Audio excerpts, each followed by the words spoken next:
السلام عليكم ورحمة الله وبركاته. خبجمتوتا ورين فودا نايل تي في كسم الناس نور الدين توبران نهر دفا جرتن الشماهر كفون كم جرتن سنين جنة إن شاء الله أرانتنا خيسما أكان قالي سجنتا سرقيدا سنيف كبنة أروسي شاف أروسي مسر اللمان سنيف كبنة سنيف دفا جرة أسمانغا خيسموتا خينيا خنا وجين والاسم تعرف جعل تيسا asumaan gara isaanii isin dabarsa maqaa isaaniitirraa eegalanii akkasumas iddoo jiraatanii fi iddoo dhaloota isaaniitis kan isin himan tahanii asumaan gara isaanii isin dabarsa hayyee keessummaa keenya aruusicha durarra baga rabbiin guyyaa cidha keetiitiin si gahee siin jechuu barbaada. Inni lammaffaa mee keessummoota warreen miidiyaa fi chaanala irraanis nu hordofaa jiran kanaaf wal isin barsiifna maqaa keessanirraa eegala eessa akka jiraattan nuuf himaa isiniin jenna. Maqaan kiyyaas faamii birootiin jedhama. Gandaa Bidiinootirraa aanaa Araddaa Simirgeelirraa aanaa Kombolchaa irraa gandaa Bidiinootirraa jechuudhaanis.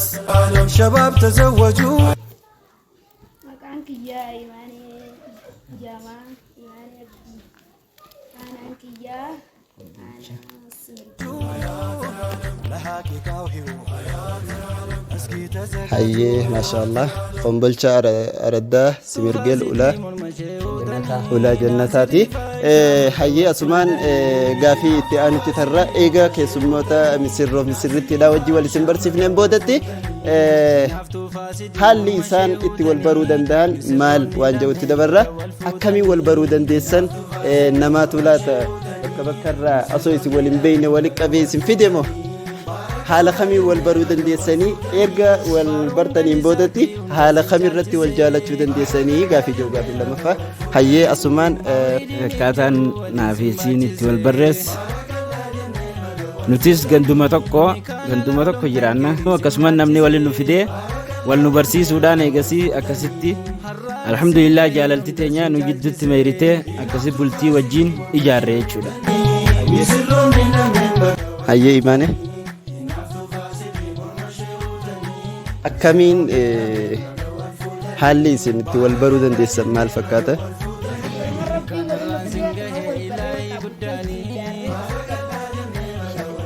akkasii egaa amma teekinooloojiinis baay'attee namni hello waliin jedhu qilleensuma kanarrattis wal baruu danda'a fi sin gaafanne hayyee gaafii itti arruutti tarra arraan tana fakkeenyaaf gammachuun sitti dhagahame maal fakkaata laata? hagam takka gammaddee gammachuu sitti dhagahame kanoo haala kamiin ibsachuu dandeessa?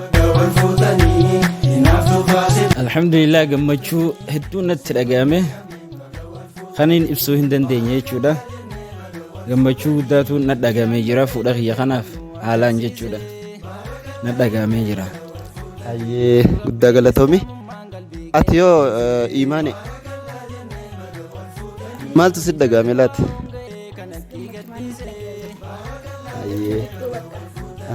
gammachuu guddina gammachuutirraa gammachuun akkaan itti dhagahamurraa tana jee himuun jechina xiqqaataa jechaa jirti.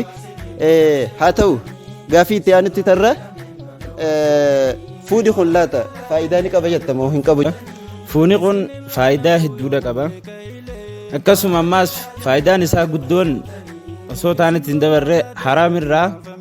of tiisu lubbuu teetana haraamirraa of eeguu keessatti jira.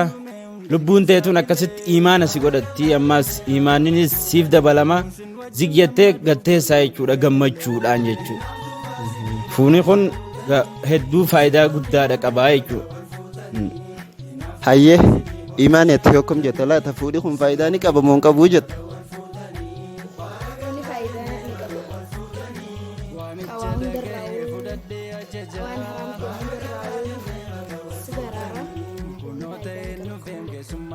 hayyee namni erga fuudhee imaanni isaatiis isaaf guutamee haraamirraa istiifamee gammachuu addaatiin jiraataa jechuudha nu garsiiftanii jirtanii. asumaan gaafii itti aantu laata fuudhi kun mana hidhaatii jaan gariin fuudhi kun namni eega fuudhe hidhaa seene hidhamee jaan mana hidhaa jiraa jaan gariin akkana jaa gariin ammoo lakki fuudhi mana hidhaatii miti mana gammachuuti ganda gammachuuti mana raahaati mana qananiitii jaa laata isin akkam jettan kanarratti nutis kan jennu fuuni akkuma isin jettan mana raahaati mana qananiiti mana hidhaati warra mana hidhaati iyyuu ni kijiban jechuudha fuuni kun faayidaan isaa guddaa mana hidhaa keessa sin galchu jechuudha kan warri akkas juus maali sodaa bultii tana ijaaranii maal jechuuf dura laalanii sodaatanii garuu san hundi hin jiru walitti dhufnaan fuuni kun waa hedduudha qabaa jechuudha waa hedduutu siif dhufaa waa hedduutu siif illee laaffataa jechuudha faayidaan isaa guddoodha fuuni tanaan himu jechuudha fuudhi faayidaa ni qabaa warra jiru wajjin jirtaati fuudhi akkasuma ammas mana hidhaatii miti mana gammachuutiin hin jechaa jirta hayyee imaanati olaata mana hidhaatii adda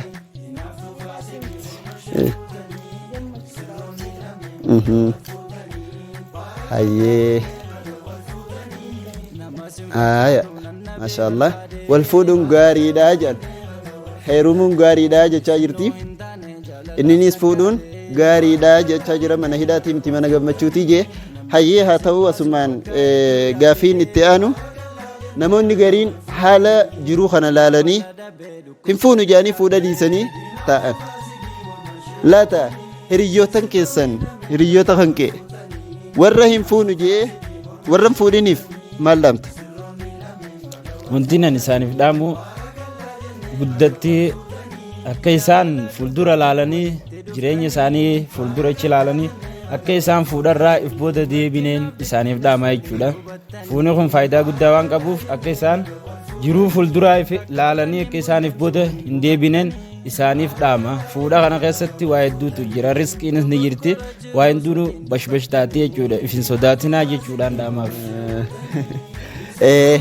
bashbashi fuudha kana keessatti haala jiruun laalini gammachuudha fuudhi rizqiin eegas booda gufuute ifiif dhuftii jechaa jira haaya imaan elaat warran heeruminii noo maal jettaan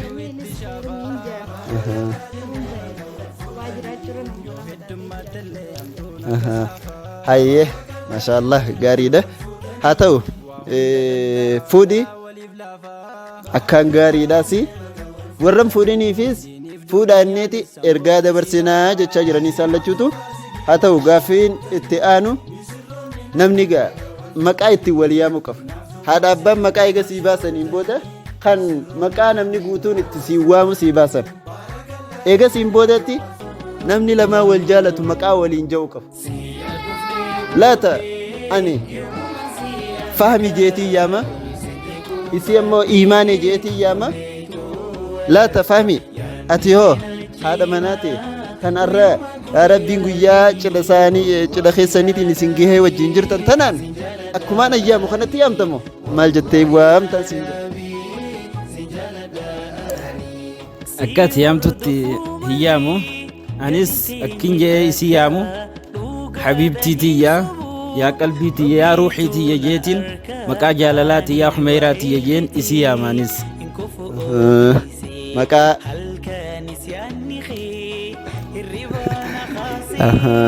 aya ajaa'iba akkana jee yaa humeyriitiyya yaa bareedduutiyya yaa hayaatiitiyya yaa jiruutiyya jee si waamaa jira jaa laata imaane kanaan si waamaa jiramo hayyee eegayne kanan si waameefu ati yoo kam jettee yaamta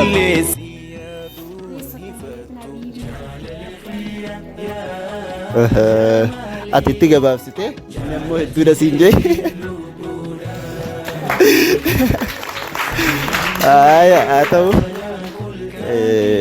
haa ta'u mana kana keessa gaafitti aanutti tarra mana kana keessa nama meeqaatu jira faami mana kana keessa nama meeqaatu jira jetta anumaa fi abibti tiyyaa jiraan jaa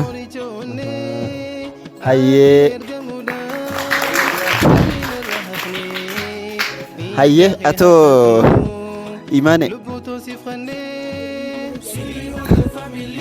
jiruun dhabamsiiftanii jechuudha inni warra jiru kana hundaa akkasii mana kana keessa warri ganaa fuulduraaf hojii jiraachuu deemu anumaa fi si eegasiin booda sadi rabbi nuu haa kannu jennee kadhannaa jechuu keessanii haa ta'u gaaffii itti aanutti tabarra osooniif sila zamana sahaabootaa san jiraatanii sillachuutu ati isinis ati osooniif sila zamana rasuulaa san jiraatte haati mana keetii eenyu asoosuu taate dubartoota sahaabootaa san keessaa eenyu asoosuu taate filat hedduu kaniin filadhuan osoo gaafa sannaaf jiraatte akka haadhaan maar Sumeeyyaa osoo naaf taateen akkaan jaaladha maaliif jennaan haadhaan maar tanaatu akkaan diin kana keessatti hedduu ga'ee guddaa waan isin qabduuf akkaan irra rakkattee irratti diin kanaaf qabsooyte waan taateef osoo akka isiidha naaf taateen jaaladha jechuudha. Ayyee maashaallah waan Sumeeyyaan dura nama shahidee argatee shahidummaa diin kanaaf ta'ee diin kanaaf qabsaa'eef jecha osoon zamana san jiraadde silaan Sumeeyyaan osoo haadha mana kiyyaa taatee hin filadhaa gammadaa jee haya imaane ati hoo silaa dhiirti sahaabaa dhiirran sahaabaa dargaggoon sahaabaa akkaan hedduudha warreen sadarkaa qaban akkaan dilaa jira isaan kana hunda keessaa osoo zamana san jiraatte eenyu filatta Abu Bakr Siddiq filatta hayyee maaliif dhiira dila kana keessaa Abu Bakr Siddiq filatta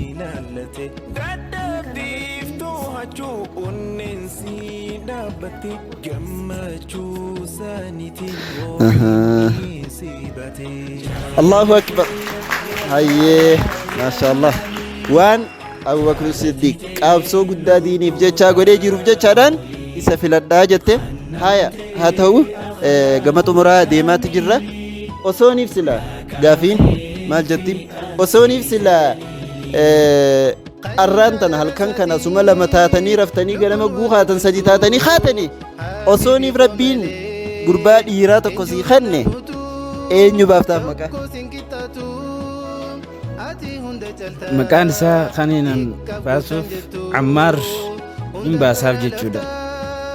maaliif Ammaar baasuuf Ammaar wanti hin baaseef waan inni shahidee ta'eef diin kana keessa diin kanaaf qabsaawee diin kanaaf lubbuu isaa kannee addunyaa irraa shahidummaan deemeef isa kana akkaan jaaladhaa jechuudha. Hayyee maashaallah maqaa bareeda duudas namatti jibu tokko filatte nama akkasuma ammas sahaabota irraa seenaa bareedduu ta'e qabu filatte haa ta'u gaafiin imaanii ati hoolaata osooniif rabbiin subhaanahu wa ta'aalaa akkuma lama taatanii raftanii sadaffarratti sadi taatanii isin kaase dubartii Yoosiif kenne eenyu baaftaaf maqaa Aishaa baaftaaf maaliif Aishaa baafteef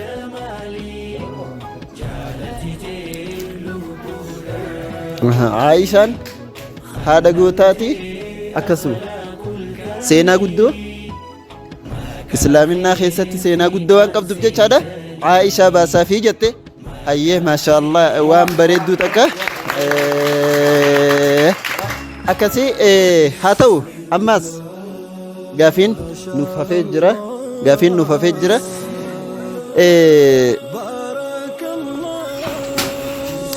akka waliigalaatti warreen chaanaala Nuuraddiin Tuubii fi miidiyaa Naayil TV tirraan nu hordofaa jiran hundaafuu ergaan isin dabarsitan xumura irratti dhaamsi isin isaaniif dhaamtan maal? Intis kan isaaniif dhaamnu galatoomaa jennaanii akkasuma ammallee akka wajjin taanu akka isin cinaa dhaabbannu jennaan nutilleen isin hordofnaa isin cinaa jirraa waa hundaanuu jenneeti isaaniif dhaamna. Hayyee imaane ati yoo maal dhaamtaaf hordoftoota warreen qilleensarraan isin daawwachaa jiran kanaaf?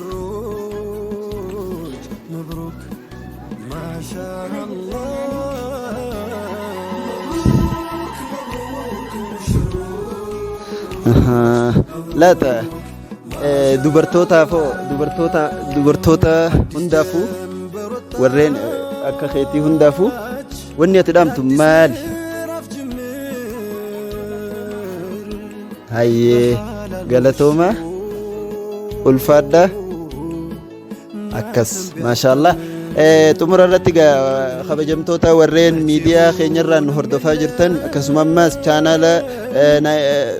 Nuuraddiin Tuubirraan nu hordofaa jirtan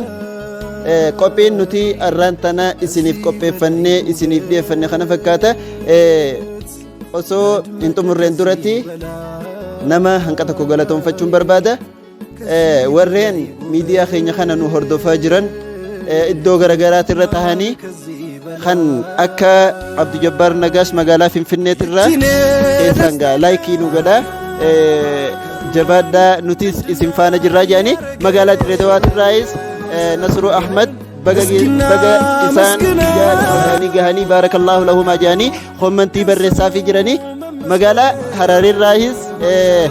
obbo Zubeer Ahmad baga gammaddan baarakallahu lahumaa isaanii jechaa jiranii akka waliigalaatti bulchaan keenya kabajamoon bulchaan magaalaa Jaginnaatis baga gammaddan baga rabbiin guyyaa keessanii isin gahe baarakallahu lahumaa wa baaraka alayhimaa isiniin jechaa jiranii qophiin nuti arraan tana isiniif qopheeffannee isiniif dhiyeeffannee jirru kana fakkaata haga qophii biraatiin walitti deebinutti nagaan nu tura wassalaamu alaykum وبارك عليكما وجمع بينكما في الخير